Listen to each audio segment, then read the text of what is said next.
On August 5, 2019, the Indian government announced the revocation of Articles 35A and 370 of the Indian Constitution.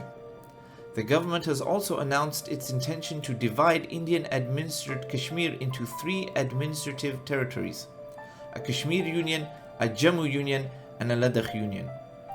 This revocation was accompanied by an intense security clampdown, the cutting off of the region from the internet, and the suspension of mobile phone coverage. Article 35A of the Constitution effectively empowers local Kashmiri authorities to determine who is able to own land in Kashmir, while Article 370 lays out India's control over Kashmir's foreign relations and finances, effectively granting Kashmir the status of limited symbolic autonomy within the Indian Federation. In response to the Indian government's actions, Pakistan has declared that it will exercise all possible options to counter what it terms the illegal steps taken by India, strongly condemning and rejecting the Indian government's announcement and actions. Pakistan reiterated Kashmir's status as an internationally recognized disputed territory and its being subject to UN resolutions. As expected, Imran Khan began an international diplomatic initiative to shore up support for Pakistan's position. He spoke by telephone with UK Prime Minister Boris Johnson and with Turkish President Recep Tayyip Erdogan, amongst others, while calling upon US President Trump to intervene.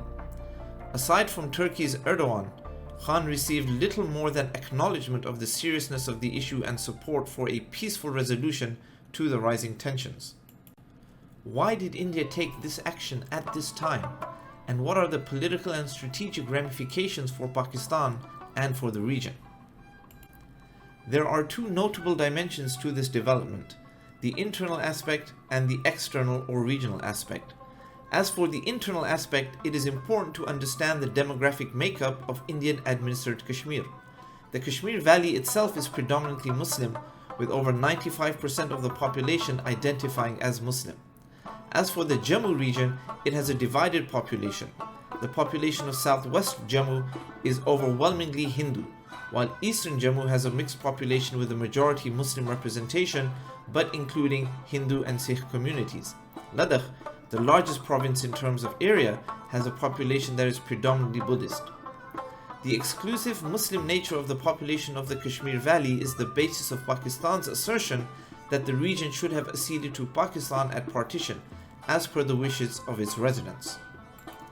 The direct consequence of the abolition of Articles 35A and 370 is that it creates the pathway for non-Muslim Indians to purchase lands in Jammu and in the Kashmir Valley, with the result of changing the demographic reality of the region. In the longer term, this would eliminate the need for any legal concessions made under federal law for the territory with respect to its religious orientation, facilitating its full legal and political integration into the Indian federal system. Further, it would neutralize the basis of Pakistan's claim to Kashmir, which stems from the exclusively Muslim population's desire to accede to Pakistan at the time of partition. As the demographic reality shifts, so does the veracity of Pakistan's claim. In the immediate term, of course, it provides a pretext for India to heavily securitize the region, ostensibly to suppress any expression of opposition to the Indian government's decision. As for external factors, India has taken this action at a time when Pakistan is under immense pressure from the United States to support the US-directed peace process in Afghanistan that keeps stalling due to continued high-profile attacks by the Taliban. In order to gain any diplomatic support from the US in its case against India, Pakistan will have to concede on the Taliban and exert pressure on them to support the Afghan peace process more effectively. The challenge for Pakistan is that the Taliban have become a diffuse, localized collection of insurgencies with little central direction and therefore barely subject to Pakistan's influence. This is in addition to the fact that multiple external parties now back various strains of the Taliban and orchestrate attacks as per their respective interests. This puts Pakistan in a near impossible situation of trying to rein in the Taliban, which is, practically speaking, out of Pakistan's control. India knows this, of course, and is confident that US pressure will continue to bear upon Pakistan, considerably reducing Pakistan's ability to engage in hostilities against India beyond a limited altercation. That is why India is trying to effectively integrate Kashmir into India demographically and politically at this time.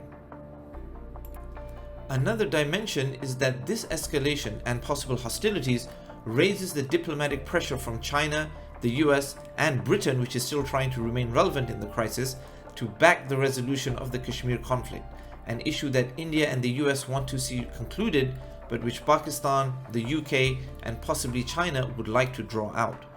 The potential resolution may see negotiations developing around a plan to eventually grant limited autonomy to the Kashmir Valley Union, effectively dividing it from Jammu and Ladakh. If this is achieved, this would move Pakistan further along the road of a non-nuclear or limited nuclear economic satellite of China's Belt Road Initiative, integrating into a larger economic free trade zone in South Asia with no role to play in Afghanistan. I'm your host, Dr. Omar Khan. Thank you for joining me on Insight.